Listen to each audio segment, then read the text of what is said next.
As we all know, education is a critical component of the United Nations Sustainable Development Goals, SDG.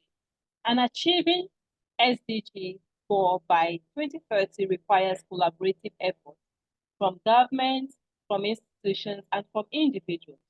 The goal of today's discussion is to identify effective strategies for transforming education with a focus on leveraging technology, promoting equity, and fostering public-private partnerships. Throughout our discussion, we'll be drawing on the expertise and experiences of our guest, Mr. Avinash Patil, as well as your own insight and perspective. Our goal is not only to explore the challenges facing education, but also to identify actionable solutions that can be implemented in various ways. So welcome, Mr. Avinash.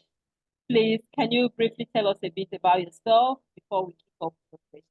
Over to you, Mr. Avinash. Okay, thank you, ma'am. Thank you once again. Hello, everyone. I'm Avinash Patil from India. Firstly, I would like to thank you for inviting me on our platform, our walk through education for intellectual exchange program. Thank you, Gloria, once again. Today we are living in a computer era. It means we live in technology. And all over the world, nowadays we know that each and every field has technology. So as a teacher or working in a education field, we also use technology in our education system, in our teaching field. Nowadays, just in NEP 2020, we find that they also suggest use blended education system in our education policy. So today, the global teacher Gloria works for this motto, and it is a great job doing by her. She took various kinds of programs transforming education among various countries. I'm very glad to say that today is a great opportunity for me from this program. Thanks again, Gloria. You're welcome. You're welcome. Yes. Thank you very much. I'm really happy to have you today. All right, so we're going to kick off with the question. So my first question is, how can technology be leveraged to improve the quality of education in underserved communities? Yes. Actually, according to myself, I once again say to you that technology is a very important role play in education system. Technology can significantly enhance the quality of education in undeserved communities by providing access to wealth of resources and interactive learning tools that may not be available locally. For instance, online platforms and educational apps can offer a wide range of subjects and materials, enabling personalized learning experiences. Programs like Khan Academy or Coursera can bring high quality education to students, regardless of their geographical location. Additionally, technology can facilitate a remote teacher training, allowing educators in remote to receive professional development and support. And I think it is necessary for the teachers and the persons who is developing an support system for our education system. Solar powered digital classrooms and mobile learning labs are also innovative solutions that have shown success in delivering education to areas without reliable electricity or internet access.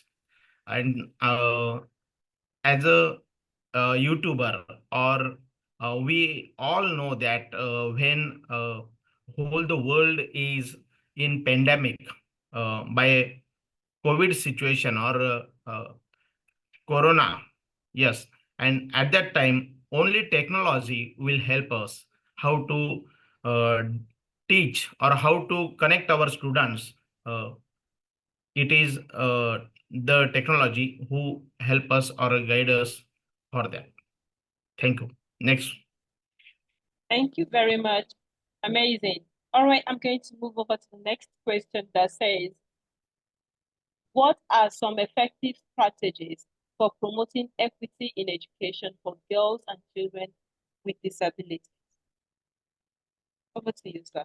I think, yeah, I think promoting equity in education for girls and children with disabilities requires targeted policies and inclusive practices for girls, ensuring safety and security at school, providing gender sensitive curricular, and offering scholarships or financial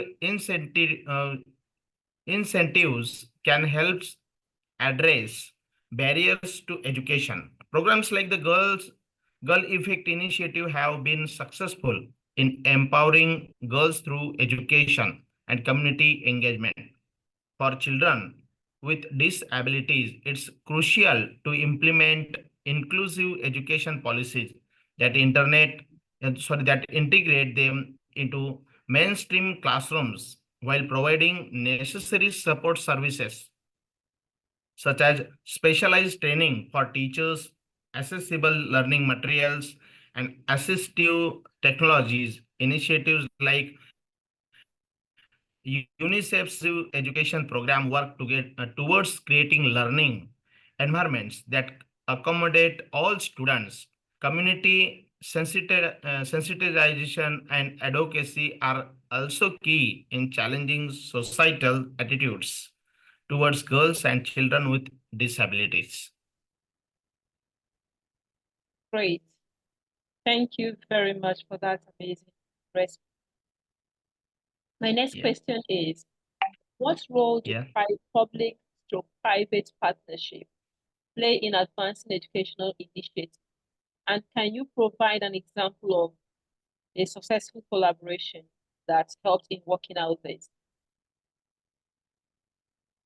Uh, I think public-private partnerships, it means PPs, play a critical role in advancing educational initiatives by pooling resources, expertise, and innovative solutions from both sectors. These collaborations can address gaps in funding, infrastructure, and technological advancements that the public sector alone may struggle to meet. An example of a successful PPP is the Global Partnership for Education, that means GPE, which brings together governments, private sector companies, and civil society organizations to improve education systems in developing countries. One notable success is in Kenya, where the GPE has supported the introduction of digital learning devices in schools, benefiting millions of students by leveraging the strengths of each partner. PPs can create sustainable and scalable solutions that improve educational outcomes and help achieve SDG. Hmm. Thank you very much. Thank you very much for this, for your responses.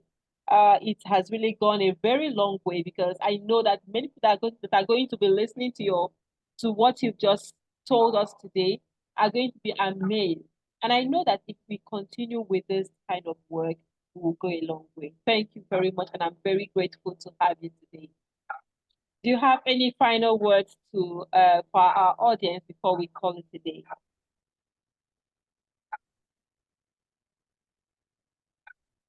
Yes, I think today's program is a great opportunity for both of us, for Nigeria and India, because it is a collaborative program, and it will help in future that just like India and Nigeria, many other countries are also connected and collaborated and sharing our views and ideas about education system, and it will also helpful for our bright future. Thank you very much for coming today I truly appreciate it. So until next time, we're going to say a good evening.